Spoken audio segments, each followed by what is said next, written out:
You're listening to Arcane Carolinas, an exploration of the Carolinas' folklore, legends, myths, and modern weird. Each episode, we examine the historical context of our topic and aim to preserve some of the stories that help make this part of the world such a fascinating place.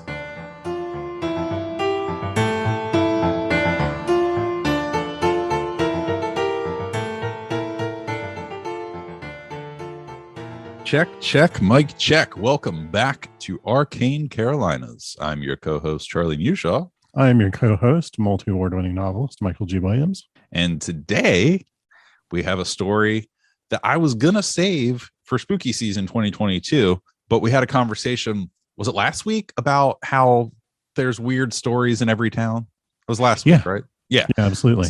So we were just talking, and I said, every city in America, every town has some sort of folklore or hidden history, even places like Cary, North Carolina. Should we explain why that's funny? Yes. So I'm not talking about like a haunted bonefish grill in a sea of a haunted embassy suite. Right. I'm not talking about anything like that, but more about stories that are quite often literally buried beneath the veneer of modern development and convenience, which is weird stories. Today's story comes out of Cary, which is in Wake County, North Carolina, which I have talked about and probably made strip mall jokes about on several episodes previously. So we'll skip the history of Wake County. I'm not going to plug any local businesses. You know what? I will. Ultimate Comics. Ultimate Comics has a Raleigh location that could be considered close to Cary. Okay. I think. I never get out there. I don't know. I'm an Atomic Empire guy. So okay. Yeah, I'm pretty sure they have a location out there. They're the ones that always give stuff out at the Durham Bulls Free Comic Book Day events. So I'm pretty sure I've seen that on their little info card. So anyway, Cary, it's a place to be. And that's where today's story comes from. But we are going to rewind the clock way back to 1735. Wow. We're going way back. Pre-US, British colonial America. Yeah. 1735, Edgecombe, North Carolina, which is not Cary. A boy by the name of Tignall Jones was born. Yeah, I see. I knew you were going to not Tingle. I kept saying it Tingle. It's Tignall. Tignall. Could you spell Tignall? T as in Tignall, I as in Tignall, G as in Tignall, N as in Tignall, A as in Tignall, L as in Tignall. Wow. Okay. All right.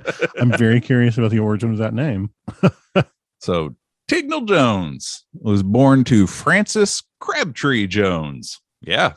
Everything being called Crabtree. Yeah. Yeah. And his mother was Mary Elizabeth Ridley, or Betsy, as her friends called her. And Francis, or we'll call him Crabtree. Crabtree is, by some accounts, considered one of the first European settlers to arrive in the area that we now know as Wake County. So Old Man Tignall, because we're going to meet another Tignall later. Little Tignall. Tiny Tignall. Tiny Tignall, yes. So Old Man Tignall was born in Edgecombe. I guess as Crabtree was making his way west to get to the land that was granted to him so generously by Lord Carteret, basically. Carteret, like Carteret County. Oh, yeah. These were influential people. Okay. Lord Carteret was like, "Go forth, Francis Crabtree Jones, and settle this swath of land. Soon there will be a mall built with your name on it. It will flood occasionally. Don't worry about it." Actually, Crabtree Valley Mall, I have so many positive memories from being a kid tied up in Crabtree Valley Mall. Really fun place. I mean, it's just, as an adult, you're like, whatever, it's the mall. But It used to be like a wonderland. It had one of those elevators with like the glass shaft. Mm-hmm. So, the future is now in 1987. It was definitely a special occasion destination when I was in college. Yeah, I think it was a birthday or something. It was the first time I got to experience hibachi. And it was just like, blew my tiny mind. Anyway. Many years ago, I attended a couple of in-person meetings of the local chapter of 2600 at the food court at Crabtree Valley Mall. I think that is still listed in the back, looking around my desk because I still subscribe to that. I'm pretty sure that meetup is still listed in the back, where they list all the meetups. Who knows if anybody goes, but I'm pretty sure it's there. Yeah. So anyway, Crabtree Jones gets massive swaths of land granted to him by Lord Carteret, brings baby Tignall along, and given this advantageous upbringing, things in British colonial America go pretty well for old man Tignall. And by 1755, at the ripe old age of 20, Tignall was well into making his way in the world. He was living in Warwick, Virginia, when he married Penelope Penny Kane and started having a whole bunch of kids. Oh, as was the style in the time. Right. Yeah. But this is important because things start to get messy with where the story goes, with who was involved with the subject of the story at what time. So I'm just going to run down the names of the kids. There was Francis Jones, there was Fanning Jones, Redding Jones, Lil Penelope, so named after mom, Lil Penelope Jones, right. Mary Polly Jones, Delia Jones, John C. Jones, Elizabeth Jones, and finally, Lil Tignall Jr. This was an era when you needed a few spares. So, so yes. After the birth of his first son, they relocated to what we now call Cary, and by 1758 had taken up the family business of running plantations while hopping into the mix of practicing law and local politics. And we sort of talk about that in the Becky Cotton episode a bit, where you had these plantation owners that were just like, well, the slaves are doing all the work for me. Right. So I had a lot of time to dabble. I have nothing but idle time and money. Why don't I tell other people what to do also? So that's what he did. In 1761, he represented Wake County in the Provincial Congress of 1776. In some records, he is styled as colonel or lieutenant colonel. Might be an honorary thing. I'm not really sure. I couldn't find great records on that. At the time of his death, he was the oldest living magistrate on the bench. He represented Wake County in the Hillsborough and Halifax conventions of 1775 and 1776. Also represented Wake County in the House of Commons in 1777 and the Senate of 1797. So he was the man for this area. Yeah. Right. So as a excessively wealthy man of great influence with a whole bunch of kids, some of them got a little spoiled.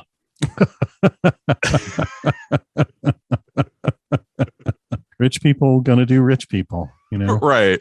This is a tale as old as time. So he died in 1807, and the year that he financed construction of a house for his son Fanning is unknown, but it is known that he essentially built a house for Fanning. And this house became known as High House due to its position on a hill, and it was considered very tall because it had 2 stories. Right. His nephew Henry Jones, not of Indiana Jones fame, obviously, but I laughed and I was like, haha, Henry Jones, had a near identical house built just down the road. And by all accounts that I could find, it still stands on Chapel Hill Road past the Maynard Road intersection. Okay. So he basically had this house designed and then cranked out a couple for family members. Sure. But that's not the one we're going to focus on. The one we're going to focus on today is High House, which is believed to have been near Maynard Road and High House Road at that intersection, where the Black Creek Greenway is, due south across the street from the Wendy's. Okay.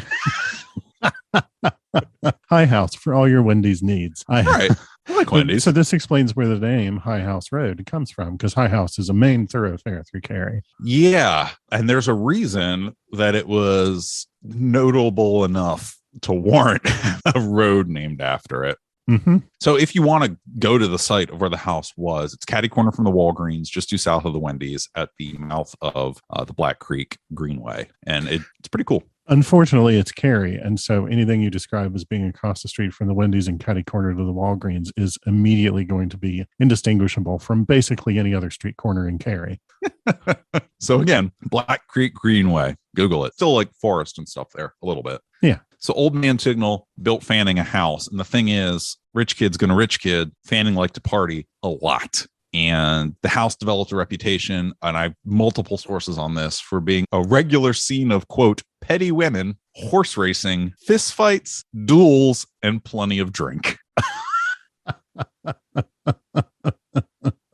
Rich kid's gonna rich kid. But it's funny because, again, this ties directly to the culture that we discussed in the Becky Cotton episode. Yeah. there was like two paths. You either became the man, as Tignall Sr. did, and studied law and declared yourself basically like, I'm in charge of everything, or you just raged. Yeah. And Fanning liked to rage. It also is interesting that it sort of ties in this reputation with the horse racing, made me think of the Devil's Hoof Prince as well. Yeah. I'm just imagining all these young rabble rousers racing their horses. It also makes me think of the ghost town of Goshen Hill with the mule racing. Mm-hmm. A lot of connective tissue in this story to other episodes, which I really like. Yeah.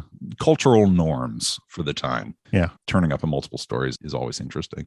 So Fanning, after the old man died, kept trying to cash out on the land. He was just like, man, I'm going to sell it. Nobody would buy it. So in 1822, he turned it over to an attorney to try to sell it for him. And he moved to Tennessee, where old man Tignall had left the family 2,100 acres. Oh, a tiny plot. Yes. I started looking into this a little bit, and there's a book from 1922 by someone named Hope Summerall Chamberlain, The History of Wake County, and in her account about High House. And again, this was written in 1922. There stands a desolate house with vacant windows and grinning rafters, a high 4-square old house dating from the Revolutionary time, but which has been deserted many years. It stands near the town of Cary to the west, and its story was told to me by an old lady who remembers traditions and was somewhat kin to the former owner, Fanning Jones, but who was not proud of that relationship. Ooh. Yeah. Whether his name means a relationship or connection with the notorious Tory leader who stole the governor, or whether it is merely a coincidence, no one can now declare, but he is for some vague reason to have forfeited the regard of his patriotic relatives and to have been driven from the neighborhood for that reason. The old Tory, they called him. Fascinating. So he was a royalist. Well, I was like, what? I was very confused by that. So I had to do a little bit of digging on who this person was. And the name Fanning was apparently really not popular with North Carolinians because of someone named David Fanning, who was a British loyalist during the Revolution. Oh, okay. And he led a militia that was very bad. And they killed a lot of people and they pillaged and at one point kidnapped the North Carolina governor, Thomas Burke. Whoops. And took him to the British. I found some accounts that said that he was from Wake County. I found some accounts that said that he just passed through and did a bunch of damage. Mm-hmm. I found one that I didn't love the source, so I'm not saying that this is fact, but one account says that he moved over to Chatham County. The widely more historically accepted account is that he left the country after the British lost the Revolution, which stands way more to reason than, and then he moved to Chatham County. Right. Now, at the time, Chatham County would have been like the middle of nowhere, and Chatham County is very large. Sure.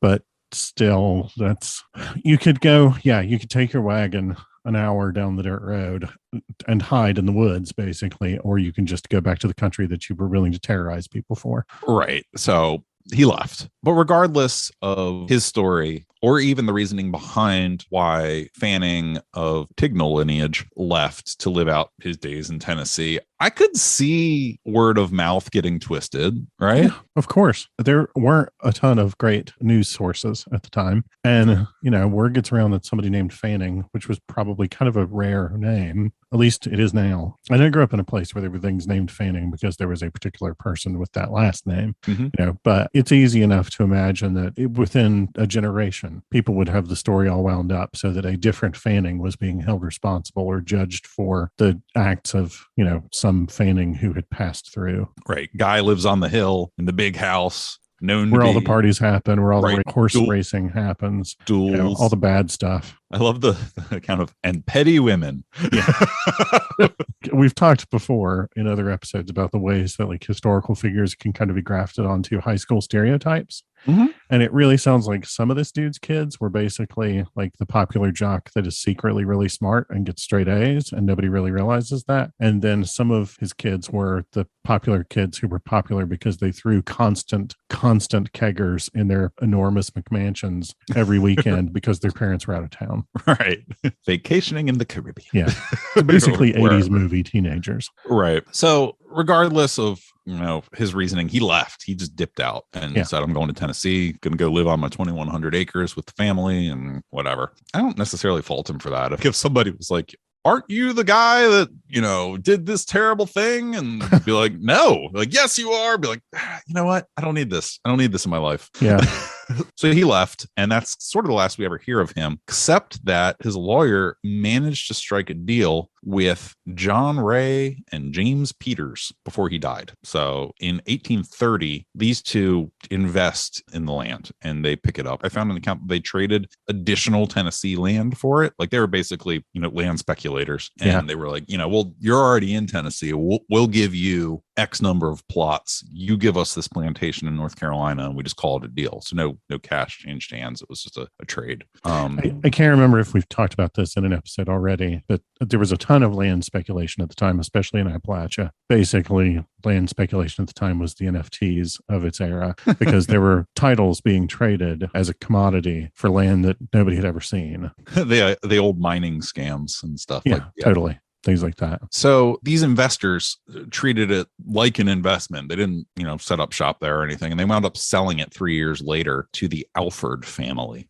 And this is where it starts to get weird. So the Alfords, it's a similar spelling to the surname Alfert with a T in the Dillsborough vampire story. Yeah. So I was like, interesting. So I started looking into the Alfords, and the Alford surname has its own genealogical society. Oh. Yeah. They've apparently been running it since 1987. They have a quarterly newsletter. There's a website. You can go through their databases of lineage and oral tradition and stories passed down. You can download copies of their newsletter for free. Tons of information there you can comb through for free. You don't need the Ancestry.com account or anything like that. And wow. Kind of a nice service that they offer. Obviously, it's for their family, but anyone can access it. I did not find anything to support the vampire story. I did look as a follow-up. I was like, I know it's crap.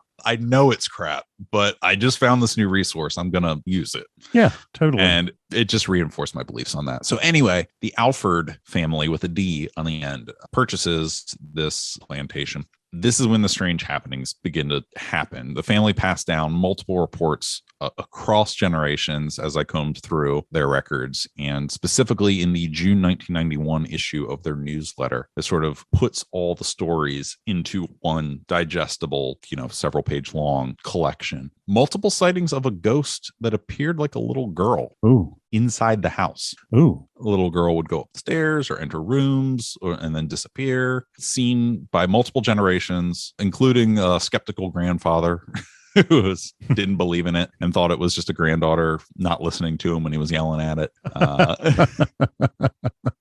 Which is interesting. There's a lot of reports that in the woods and the fields around the house, multiple spectral sightings, some slaves, some not. There's an account of a woman who would walk up to the house and disappear. There's an actual account. This isn't supernatural, but it is weird and worth mentioning about High House. There's an account of a woman from 1806 that she was stricken with madness, and it's speculated that this was the first wife of Fanning Jones based on the newspaper account. The Raleigh Register, September 8th, 1806, reports that Mrs. Jones was found in a grove far from the house, depraved of all reason, where it is supposed she had been praying, having been very religious for some time. She remained in her deplorable condition until her death on July 27th, 1806. Dang. Yeah. Wow. So you've got ghost sightings, you've got madness, some other things that are confirmed to have happened on the land. And again, this is more like Alfred time. That's the Jones time. But during the Alfred's time, a guy named Corbin Edwards, brother-in-law of Martha Alfred Edwards, drowned.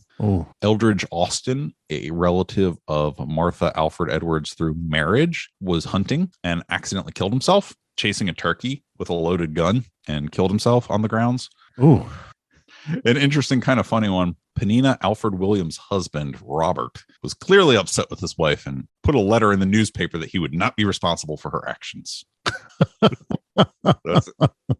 I'm like, maybe somebody else went crazy. I don't know. Maybe the party house came back. Maybe.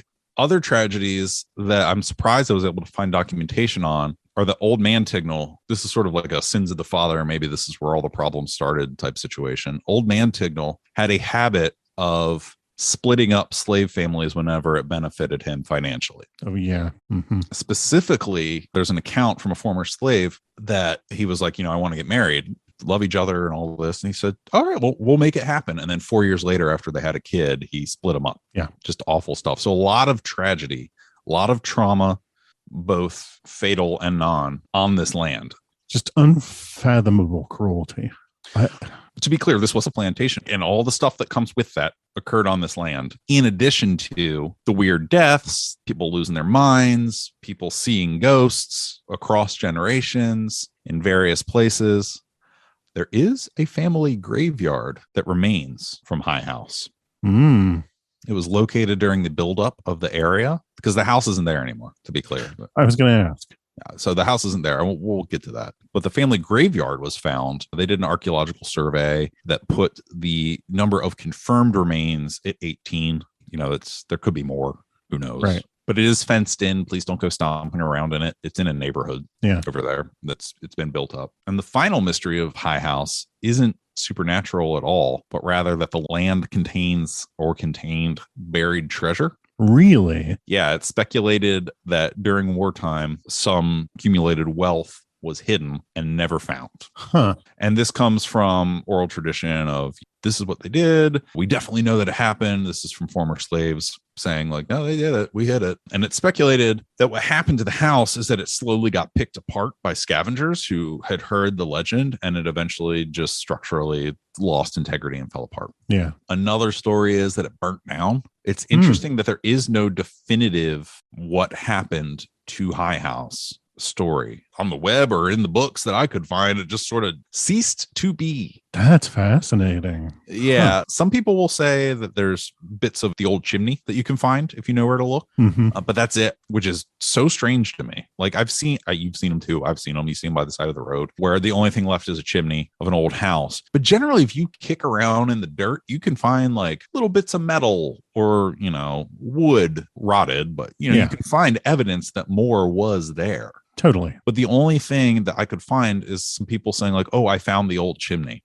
So, yeah, it's perfectly reasonable to me that during a time of war, an affluent family would conceal some of their tangible wealth on their property, and then it got lost to time. It makes me wonder if it's one of those stories of people who buried a bunch of Confederate money, which was pretty worthless at the time that it was in use, but it was also immediately worthless, Right. after having been buried. Yeah, I mean, maybe that was it, right? And that's why they didn't even bother with it. Who knows? But I will say that if it hasn't been found yet, it's probably not going to be based on the amount of buildup in the area. Yeah. That's the legend of High House: hidden treasure, ghosts, untimely deaths, the stricken with madness thing, and then the other one. And they're not the same, to be clear. The Fanning wife being stricken with madness is different than the Alfred family putting an article in the paper saying, I am not responsible for this woman's actions. Yeah. A, it makes me think of Anne Rice's Mayfair Witches. So I'm really into that. But B, it makes me wonder what was in the well water. Oh, yeah. Because at the time, this would have been the middle of nowhere, and you go out in the country with your 1,000 acres and your 50 enslaved people and your family, and you start doing your horse races while you exploit a ton of human beings,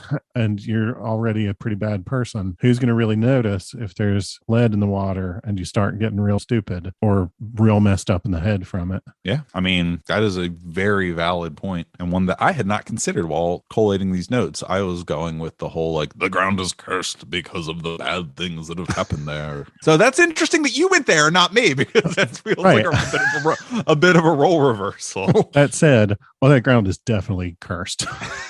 That ground is cursed to heck 'em back. There's a book. I'm not going to remember the name of it right now. I might edit in later me saying the name of the book.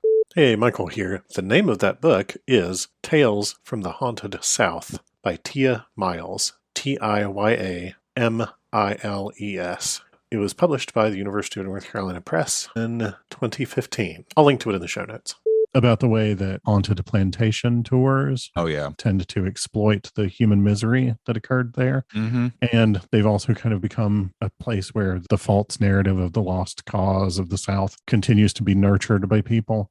And if places can become haunted or cursed by the misery that occurred there, then plantations are pretty high on the list of places that are probably cursed. Right. It's a very interesting legend when you dig into it, because the nickel version that you get around Halloween is like, there's buried treasure. Somebody saw a ghost. And then when you really dig into it, you're like, oh, this was a tragic place. Yeah. Maybe there's buried treasure. Maybe the buried treasure was worthless. Maybe the buried treasure was immediately stolen and covered up. I don't know. But If I were going to use High House as a location in a story that I was writing, I would for sure put in, hey, there's something in the water.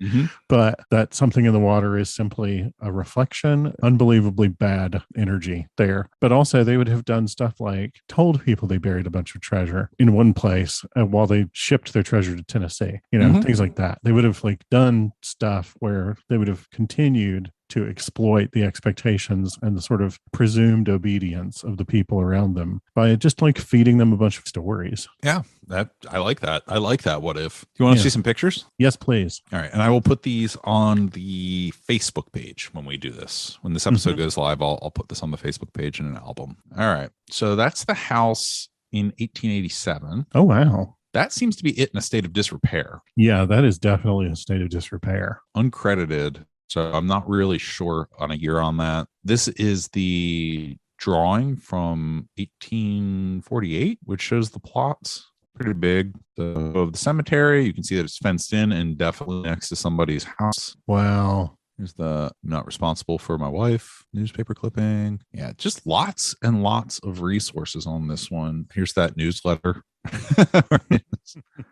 Talk about ghosts. Yeah.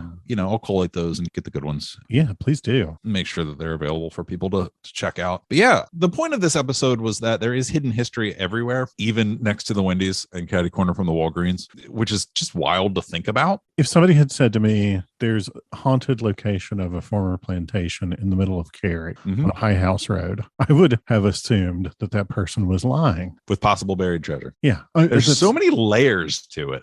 It's so the opposite of what we think of when we think of Cary these days. And the names in this story are the names of places all over the triangle. There's Lake Crabtree Valley Mall, High House Road. A ton of these names are very familiar to us. Wild, wonderful, weird stuff.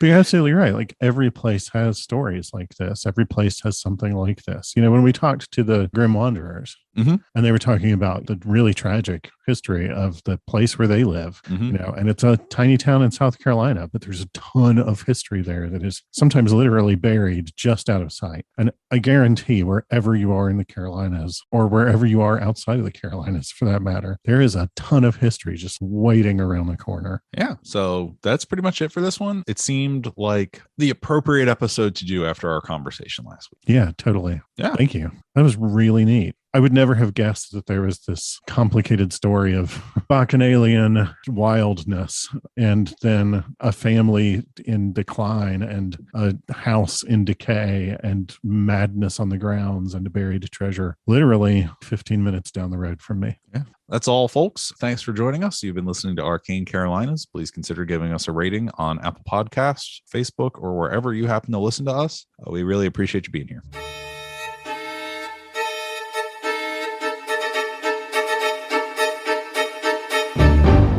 You've been listening to Arcane Carolinas. Thanks for joining us. If you liked it, give us a rating, leave a comment. If you didn't like it, send us an email and tell us why. If you're not wrong, we'll try to fix it. And if you're interested in award-winning speculative fiction, including science fiction, urban fantasy, and horror, find me, Michael G. Williams, at www.michaelgwilliamsbooks.com and check out Falstaff Books at falstaffbooks.com. If you'd like to pick up some Arcane Carolinas merch, look at behind-the-scenes info, pictures, videos, stuff like that, all the things that get cut, check out arcanecarolinas.com, where you can get access to our Patreon, our Facebook, our Twitter, our Instagram, all that in one place, including the merch store. Buy a shirt. Clothe your body. Drape your body in our wares.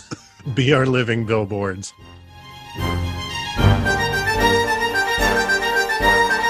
Thanks for tuning in. Please give us a... I will say that again because there was a sound.